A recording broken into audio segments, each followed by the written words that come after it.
ગુજરાત રાજ્યના પૂર્વ મુખ્યમંત્રી વિજય રૂપાણી પરિવાર સાથે દાદા સોમનાથના શરણે. સોમનાથ મહાદેવ પર અતૂટ શ્રદ્ધા ધરાવે છે પૂર્વ મુખ્યમંત્રી વિજય રૂપાણી.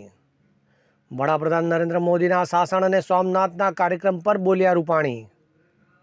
એક તરફ મહાકુંભમાં ભગવો લહેરાયો છે, જેનો સમગ્ર વિશ્વના લોકોએ લીધો છે લાભ.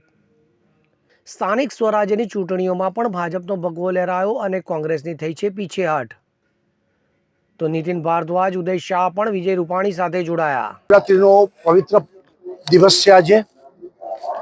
દેશભરમાં સનાતન ધર્મ અને એની ખૂબ કુંભને કારણે લોકોમાં ખૂબ ઉત્સાહ પણ છે. આપણી હિન્દુ ધર્મ, પ્રાચીન સંસ્કૃતિ અને મહાશિવરાત્રિ પણ આ વખતે લોકો ખૂબ ઉત્સાહથી મનાવી રહ્યા છે, શ્રદ્ધાથી મનાવી રહ્યા છે. અને આપણે ત્યાં મહાશિવરાત્રિ એટલે ગુજરાતમાં સોમનાથમાં મહાપૂજા અને ભવનાથમાં જે આપણે રાત્રે ત્યાં સરઘસ નીકળે છે અને પછી દામોદર કુંડમાં સ્નાન થાય છે. આનું વર્ષોથી મહત્વ છે. અને સાથે સાથે શિવરાત્રિની પરિક્રમા ગિરનારની એનું પણ બહુ મોટું મહત્વ છે. એટલે એનો પણ ઉત્સાહપૂર્વક ઉજવણી કરવામાં આવી છે.